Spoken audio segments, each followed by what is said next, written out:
संस्कृत भाषा में आज हम कक्षा 9th और 10th के लिए समास का चैप्टर आगे का लेते हैं।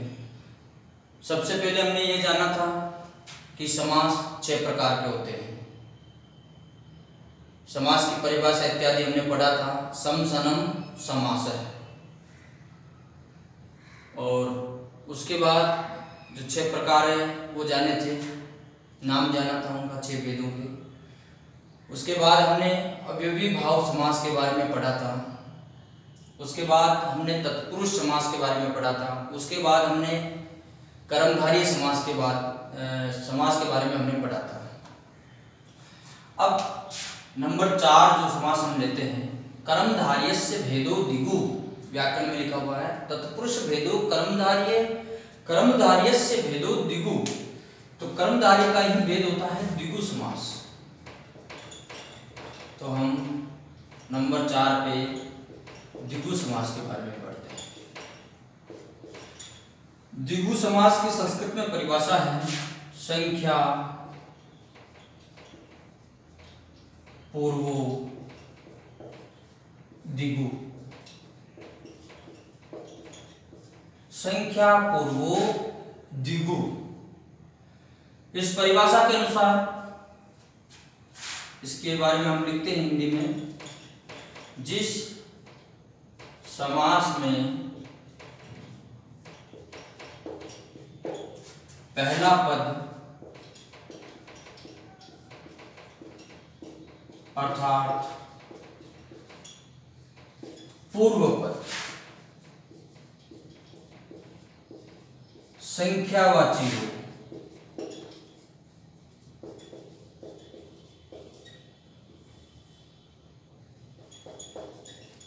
वह दिगु समास कहलाता है।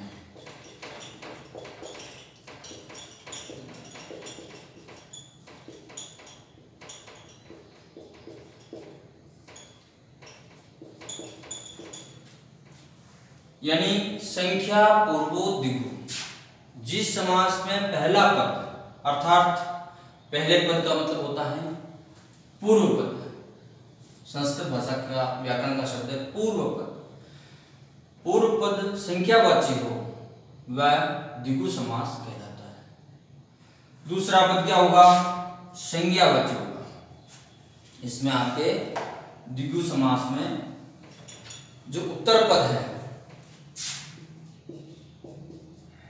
उत्तर पद यानी दूसरा पद संज्ञावाची होगा।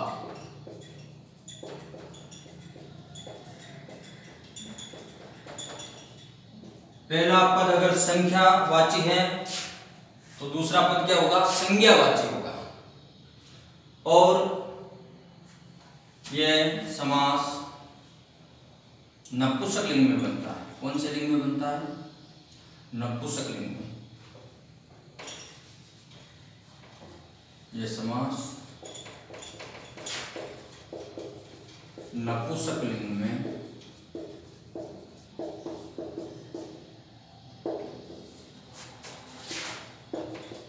बनता है। इसका जो समस्त पद होगा वो कौन से लिंग में होगा? नपुंसक लिंग में होगा। अब देखते हैं इसके बारे में, उदाहरण देखते हैं। यथा, यथा कहो, उदाहरण को, जैसे को, एक ही बात होती है।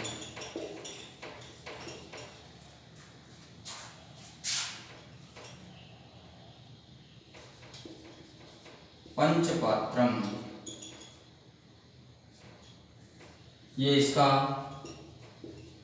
समस्त पद है। पंच पात्रम, 5 बर्तन। पात्र का मतलब होता है बर्तन। पंच पात्रम, 5 बर्तन। और यह समास समूह का भी बोध कराता है। या मैं ऐड कर रहा हूं, समूह का बोध भी कराता है। यह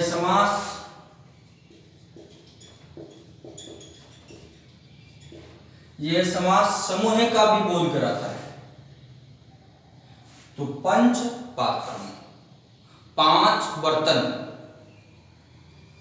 तो 5 बर्तन हम अलग अलग इनको गिन सकते हैं, चम्मच, थाली, लोटा, गिलास, अलग अलग ऐसे गिन सकते हैं। तो 5 बर्तन इनका समूह है। ये हो गया आपके समस्त पद।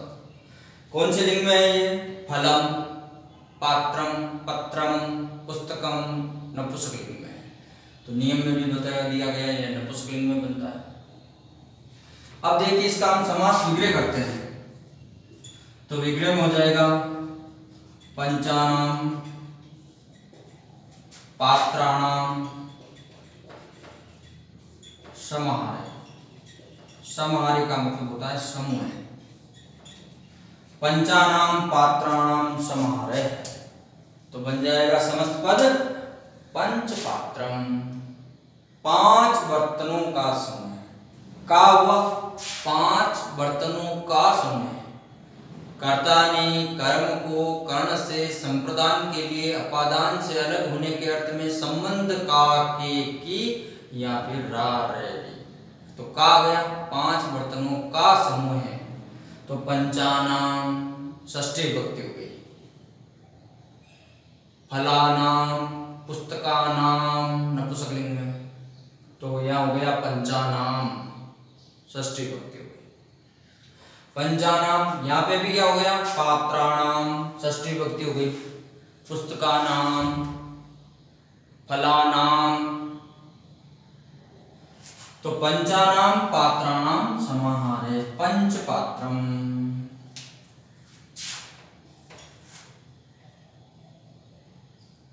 और ले लेते हैं जैसे पंचवृक्ष, पंचवटम। तो इसका देखो पंचवटम नहीं बनेगा, पंचवटी बनेगा। पंचवटी, पंचवटी बनेगा। पंचानाम, वटानाम समाहारे।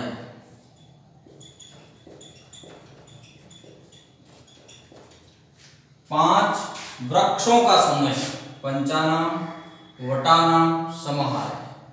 5 वृक्षों का समूह है। तो एक एक को हम काउंट कर सकते हैं, जैसे पिंपल, नीम, है ना, अलग अलग हम काउंट कर सकते हैं वृक्षों के नाम। तो पंचवटी। अब पंचवटी क्यों बना? वहां पे भी षष्ठी विभक्ति देखिए आप, पंचानाम जैसे ऊपर बताया, वटानाम षष्ठी विभक्ति का हो गया, 5 वृक्षों का समूह है। तो यहाँ पे भी षष्ठी विभक्ति होगी। लेकिन यहाँ पे ये स्त्रीलिंग में बना है। कौन से लिंग में बना है? स्त्रीलिंग में। इसका जो समस्त पद बना है पंचवटी इसलिए बना है कि ये स्त्रीलिंग में बनता है, पंचवटी। इसलिए यहाँ पे पंचवटम नहीं बनेगा, पंचवटी बनेगा। समस्त पद बनेगा पंचवटी। पंचानाम वटानाम समाहारे, ये इसका समास विग्रह हो गया। और पंचवटी ये आपके इसमें समस्त पद हो गया, तो ये स्त्रीलिंग में बनेगा। और वो पंचपात्रम नपुंसकलिंग में बना है। तो इसमें अलग अलग चीजें वो भी ध्यान रखनी है। कोई नपुंसकलिंग में बनेगा, कोई स्त्रीलिंग में भी बन सकता है ना, अलग अलग नियम है। अधिकांशतः नपुंसकलिंग में बनते हैं, स्त्रीलिंग में भी बनता है, अलग अलग सूत्रों से होता है। तो ये आपका हो गया द्विगु समास। अब देखिए, जब हम यहाँ अभी आपको ये समझने की आवश्यकता है कि जब हम बहुब्री समास पढ़ेंगे तो बहुब्री समास में और द्विगु समास में समस्याएं होती हैं। समस्याएं इसलिए होती हैं, यहाँ पे उस बात को, बहुब्री समास वाली बात को यहाँ पे समझना बहुत जरूरी है आपके लिए। द्विगु समास की परिभाषा कहती है संख्या पूर्वो द्विगु। पहला पद जिसका संख्यावाची हो वह द्विगु समास कहलाता है, और दूसरा पद संज्ञावाची होगा।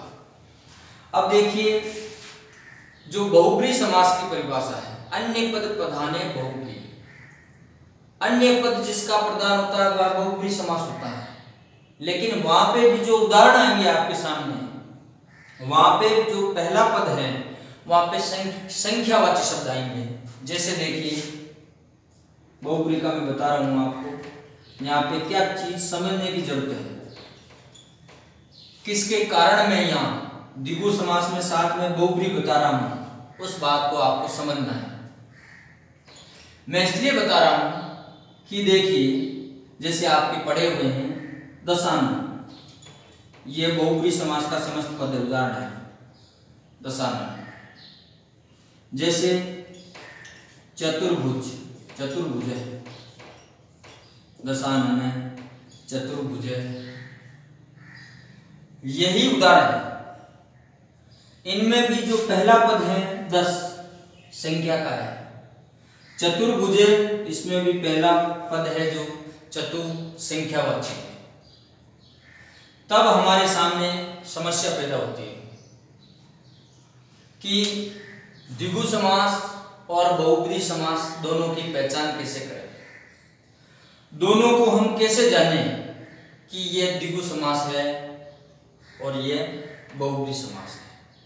इसलिए मैं ये आपको यहाँ पे द्विगु समास के साथ में बहुव्रीहि समास के बारे में बता रहा हूँ, साथ में बता रहा हूँ, ताकि बहुव्रीहि समास पढ़े तो वहां समस्या नहीं हो। तो देखिए मैंने अभी आपको ये जो दोनों उदाहरण बताए हैं,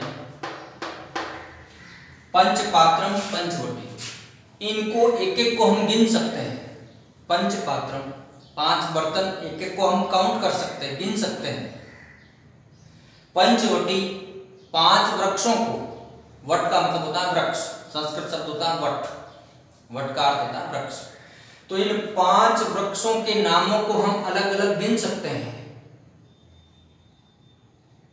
यहां पे बहुव्रीहि समास में क्या हो जाता है कि बहुव्रीहि समास में वो दुनिया में उनका अस्तित्व एक ही है।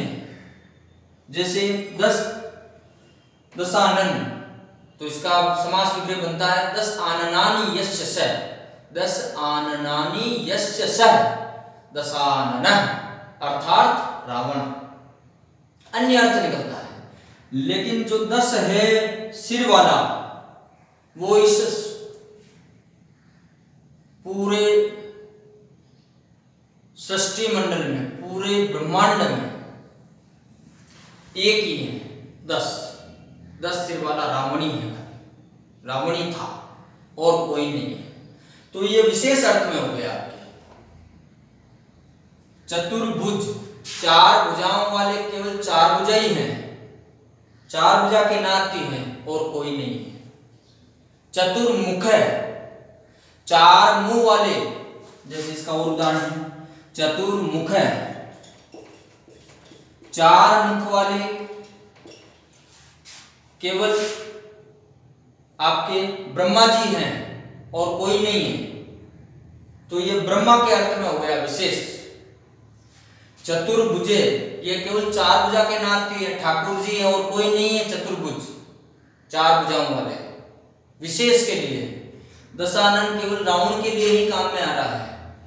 त्रिनेत्र केवल शिव के लिए ही काम में आ रहा है, विशेष अर्थ में काम में आ रहा है, और उसका दुनिया में अस्तित्व दूसरा कोई नहीं, एक ही है, विशेष है। इसलिए यहाँ पे संख्यावाची है। देखो चतुर्मुख में भी क्या है, संख्यावाची है। पहला पद इसमें भी संख्यावाची है। और द्विगु समास की परिभाषा आपको बता रही है कि संख्या पूर्वो द्विगु, जिसका पहला पद संख्यावाची हो वह द्विगु समास होता है। तो इस बात को, बहुव्रीहि समास के उदाहरणों को यहाँ पे मैंने द्विगु समास में इसलिए बताया है कि इस बात को आपको ध्यान से समझना है। उनको हम अलग अलग ढंग से उनको काउंट कर सकते हैं, पंचपात्रम, पंचवटी, है ना, उन सबको हम गिन सकते हैं। पंचानाम रात्रिणाम समाहारे पंचरात्रम, 5 रात्रियों को हम गिन सकते हैं। इसका उदाहरण है द्विगु समास का, पंचरात्रिम, 5 रात्रि। तो 5 रातों को हम काउंट कर सकते हैं कि सोमवार की रात, मंगलवार की रात, बुधवार की रात, गुरुवार की रात, शुक्रवार की रात, ऐसे काउंट कर सकते हैं। लेकिन बहुब्रीहि समास में जो उदाहरण बनेंगे वो विशेष अर्थों में बनेंगे। तो इस बात को समझना है कि यहाँ पहला पद संख्यावाची होते हुए भी इसका अन्य पद प्रदान होने के कारण ऐसे उदाहरण दशानन, चतुर्भुज, चतुर्मुख, ये सारे उदाहरण बहुब्रीहि समास में चले जाते हैं। और इस प्रकार के जो अलग अलग हम काउंट कर सकते हैं वो उदाहरण आपके द्विगु समास में चले जाते हैं। तो इस बात को समझाने के लिए यहाँ पे आपको मैंने बहुब्रीहि समास का उदाहरण बताया है। अब हम तत्पुरुष भेदो कर्मधारी बताया था, कर्मधारी के बाद में नंबर 4 पे आपको द्विगु समास बताया था। अब हम पढ़ेंगे अगला समास द्वंद्व समास। द्विगु के बाद में पढ़ेंगे द्वंद्व समास। द्वंद्व समास, द्वंद्व समास की आपके परिभाषा होती है। सबसे पहले हम लिखते हैं नंबर 5 द्वंद्व समास।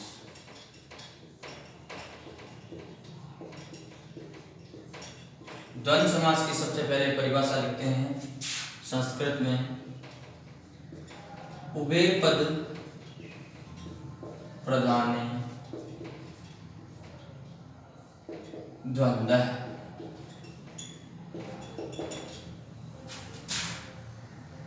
जिस समास में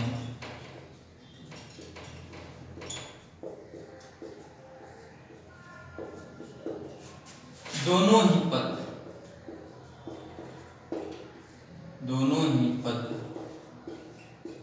प्रधान हो,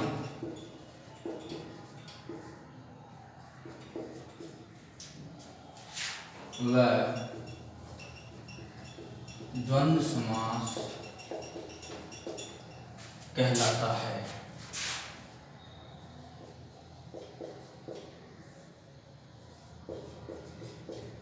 जिस समास में दोनों ही पद प्रधान हो, उभय, उभय का मतलब होता है दोनों। जिस समास में दोनों ही पद प्रधान हो, उभय का मतलब होता है दोनों, दोनों ही पद प्रधान हो। पूर्व पद भी, पहला पद भी, उत्तर पद भी, यानी बाद वाला पद भी। पूर्व पद और उत्तर पद दोनों ही प्रधान हो, वह द्वंद्व समास कहलाता है। इस संस्कृत परिभाषा का हिंदी में आपको अर्थ बताया। अब ये जानते हैं कि द्वंद्व समास में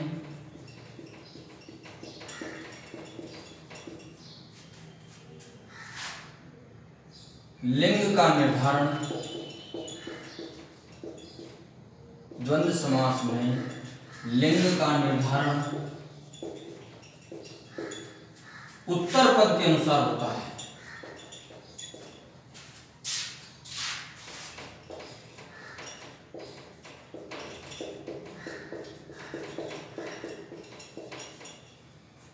यहाँ पे आगे समझना है आपको कि जो द्वंद्व समास होता है,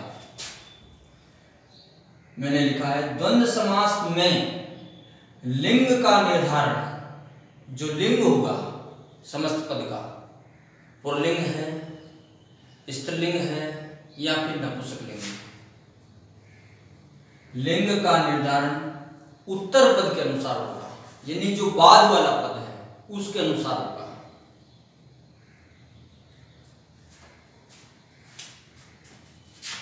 जैसे यथा, उदाहरण लेते हैं हम,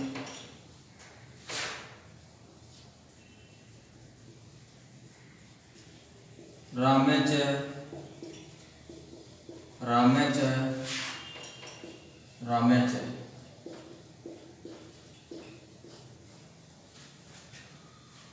अब देखिए इसमें जो लिंग का निर्धारण करते हैं या जो वचन का निर्धारण करते हैं, लिंग और वचन का निर्धारण हमेशा उत्तर पद यानी बाद वाले पद के अनुसार होगा, उत्तर पद के अनुसार होगा। तो देखिए रामे च, रामे च, रामे च, 1 2 3, 3 हो गई, बहुवचन है। अब जो बाद वाला अंतिम पद क्या है? रामेच है। इसके अनुसार ही इसका लिंग निर्धारण होगा। तो ये कौन सा लिंग है? ये पुल्लिंग है, ये आपके पुल्लिंग है। राम शब्द क्या है? पुल्लिंग है। रामे रामो रामा अकारांत पुल्लिंग शब्द, ये सबको पता है आपको। तो राम शब्द जब अकारांत पुल्लिंग है, अब देखिए यहाँ पे 3 है तो बहुवचन हो जाएगा, 2 हो तो द्विवचन हो जाएगा, 1 होता तो एकवचन, 2 हो तो द्विवचन, और 2 से ज्यादा अनंत तक तो बहुवचन हो जाएगा। पीछे राम शब्द में लिंग है पुल्लिंग, तो देखिए रामे रामो रामः, ये बहुवचन हो गया। तो इसका आपके समस्त पद बन गया रामः। ये आपके समास विग्रह है, रामेच रामेच रामेच, ये आपके समस्त समास विग्रह है और इसका समस्त पद बन गया रामः। और देखते हैं उदाहरण।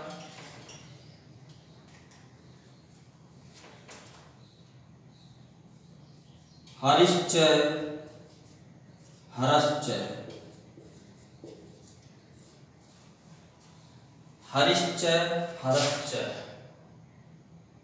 इसको मैं ऐसे भी लिख सकता हूं समास विग्रह को, और मैं दूसरी तरीके से इसको समास विग्रह को लिख रहा हूं, वो भी ध्यान देना है।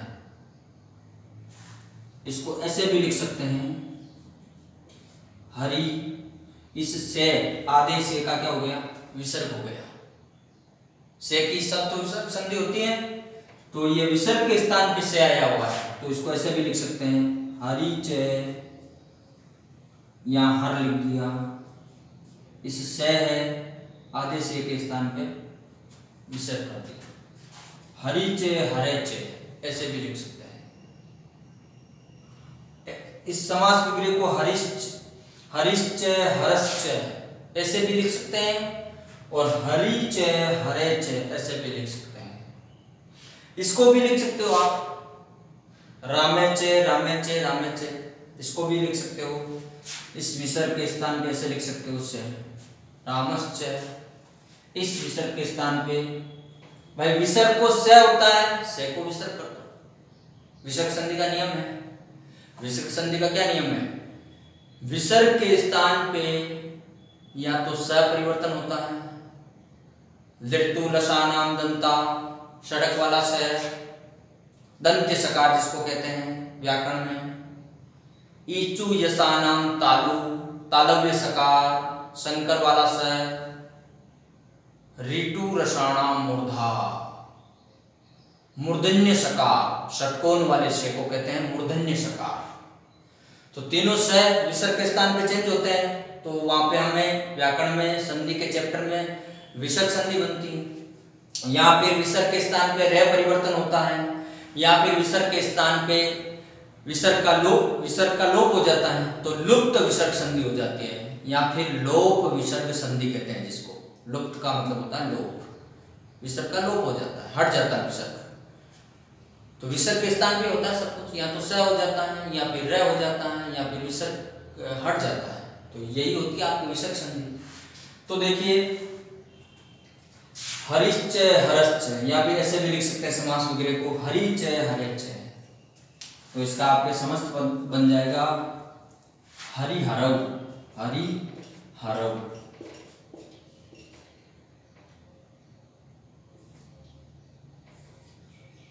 हरि हरौ क्यों बना? देखो, उत्तर पद के अनुसार लिंग का निर्धारण होगा।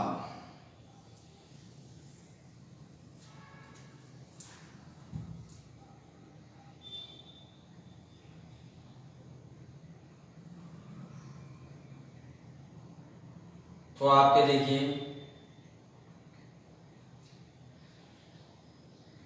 उत्तर पद के अनुसार लिंग का निर्धारण होगा, तो इसका आपके सप्तमी विभक्ति में बन जाएगा हरौ, हरि हरौ। हरौ सप्तमी विभक्ति में स्टार्टिंग में बनता है हरि शब्द इकारांत पुल्लिंग, हरि हरि हरियः हरिम हरि हरीन हरिणा हरिव्याम हरिभि हरिये हरिव्याम हरिवे। चतुर्थी और सप्तमी एकवचन में बनता है आपके हरऊ। सप्तमी एकवचन में बन जाता है हरऊ, तो यह बन जाएगा हरि हरऊ। उत्तर पद के अनुसार लिंग का निर्धारण होगा, विभक्ति का निर्धारण हुआ है। अब देखिए दूसरा उदाहरण और उदाहरण लेते हैं। रामे च लक्ष्मणे च, यहाँ पे दो है, उत्तर पद के अनुसार द्विवचन हो जाएगा। रामे रामो, लक्ष्मणे लक्ष्मणौ, तो इसका समस्त पद बन जाएगा राम लक्ष्मणौ। रामे चे लक्ष्मणे चे, तो उत्तर पद के अनुसार लिंग का निर्धारण करना है। ये पुल्लिंग है, द्विवचन है, तो द्विवचन हो जाएगा। तो रामे लक्ष्मणे लक्ष्मणौ, राम आगे जोड़ दो तो हो जाएगा राम लक्ष्मणौ। ये समस्त पद बन गया इसका।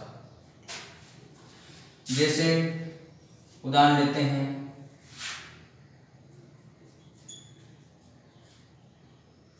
गुरुश्च गुरुश्च गुरुश्च,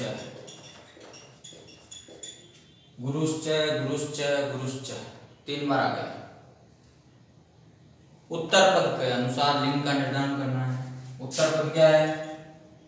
पुल्लिंग है, बहुवचन है, तो हो जाएगा आपके गुरु शब्द बहुवचन में। गुरु शब्द उकारांत पुल्लिंग, गुरु में रू में ऊ, उकारांत पुल्लिंग शब्द है।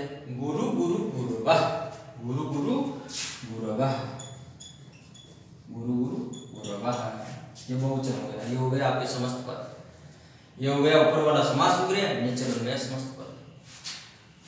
हरिचे हरिचे हरिचे, तो हरि हरि हरयः बहुवचन हो जाएगा। भानु भानु भानवः, भानुचे भानुचे भानुचे, तो भानु भानु भानवः। कपि कपि कपयः, कपिचे कपिचे कपिचे, तो कपयः हो जाएगा। इस प्रकार ये आपके द्वंद्व समास बनता है। इसकी परिभाषा है वे पद प्रधान द्वंद्व, जिस समास में दोनों ही पद प्रधान हो वह द्वंद्व समास कहलाता है। दोनों ही पद प्रधान है, देखो एक ही विभक्ति दोनों में, अलग अलग विभक्ति नहीं है।